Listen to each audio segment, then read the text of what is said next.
ചപ്പാത്തിയുടെ കൂടെയും പൊറോട്ടയുടെ കൂടെയും കുബൂസിൻ്റെ കൂടെയൊക്കെ കഴിക്കാൻ പറ്റുന്ന നല്ലൊരു സോയ ചങ്ക്സ് പൊട്ടറ്റോ കറി നമുക്ക് തയ്യാറാക്കിയെടുക്കാം. ഇതൊരു പ്രാവശ്യം ഉണ്ടാക്കി കഴിഞ്ഞാൽ പലപ്പോഴും നമ്മളിത് ഉണ്ടാക്കും കേട്ടോ. അത്രയ്ക്കും ടേസ്റ്റുള്ളൊരു കറിയാണ്. ഇത് തയ്യാറാക്കാൻ വേണ്ടി കുറച്ചധികം വെള്ളം തിളപ്പിക്കാനായിട്ട് വെക്കുക. ഇതിലോട്ട് കുറച്ച് ഉപ്പിട്ട് കൊടുത്ത് 2 കപ്പ് സോയ ചങ്ക്സ് ഇതിലോട്ടിട്ട് കൊടുക്കുക. എന്നിട്ട് തീ അങ്ങ് ഓഫ് ചെയ്യുക. എന്നിട്ട് ഇതൊന്ന് ഇളക്കി കൊടുക്കണം. ഇടയ്ക്കിടയ്ക്കൊന്ന് ഇളക്കി കൊടുക്കണേ. അങ്ങനെ ഒരു 10 മിനിറ്റ് ഇത് വെക്കുക. 10 മിനിറ്റ് ആയിട്ടുണ്ട്. ഈ വെള്ളം അങ്ങ് ഊറ്റി കളയുക. എന്നിട്ട് 2-3 പ്രാവശ്യം പച്ചവെള്ളം ഒഴിച്ച് കൊടുത്ത് നല്ലതായിട്ട് ഇത് പിഴിഞ്ഞെടുത്തുകൊണ്ട് വരാം. ഒരു പാനിലോട്ട് 3 ടേബിൾ സ്പൂൺ എണ്ണ ഒഴിച്ച് കൊടുക്കുക.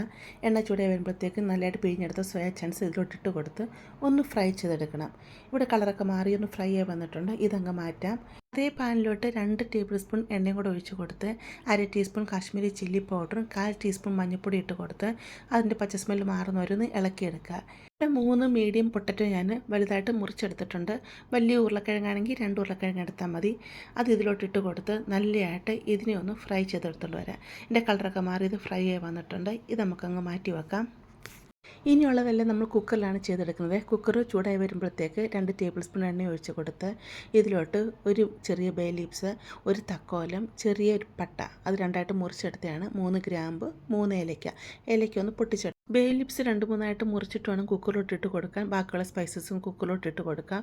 1 ടീസ്പൂൺ നല്ല ജീരകം കൂടി ഇതിലോട്ടിട്ട് കൊടുത്ത് നല്ലതായിട്ട് ഇതിനൊന്ന് ഫ്രൈ ചെയ്തെടുക്കാം. ഇത് ഫ്രൈ വരുമ്പോഴത്തേക്ക് 4 മീഡിയം സവാള നീളത്തിൽ അരിഞ്ഞെടുത്താണ് അതങ്ങ് ഇട്ട് കൊടുക്കാം. 6 അല്ലി വെളുത്തുള്ളിയും ചെറിയൊരു കഷ്ണം ഇഞ്ചി അരിഞ്ഞെടുത്തിട്ടുണ്ട് അതും അങ്ങിട്ട് കൊടുത്ത് പെട്ടെന്ന് വഴണ്ടി വരാനായിട്ട് കുറച്ച് ഉപ്പും കൂടി ഇട്ട് കൊടുത്ത് ഇതിനെ ഒന്ന് വഴറ്റിയെടുക്കാം.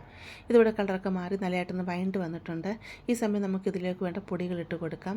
2 ടീസ്പൂൺ കാശ്മീരി ചില്ലി പൗഡറും 1 ടീസ്പൂൺ മല്ലിപ്പൊടി അത് നിറച്ചു ഇട്ട് കൊടുക്കണേ. 1/4 ടീസ്പൂൺ മഞ്ഞൾപ്പൊടി, 1/2 ടീസ്പൂൺ നല്ല ജീരകം വറുത്ത് പൊടിച്ചത് ഇത്രയും കൂടി ഇട്ട് കൊടുത്ത് അതിൻ്റെ പച്ച സ്മെല്ല് മാറുന്ന വരെ നല്ലതായിട്ട് നമുക്കൊന്ന് വഴറ്റിയെടുക്കാം.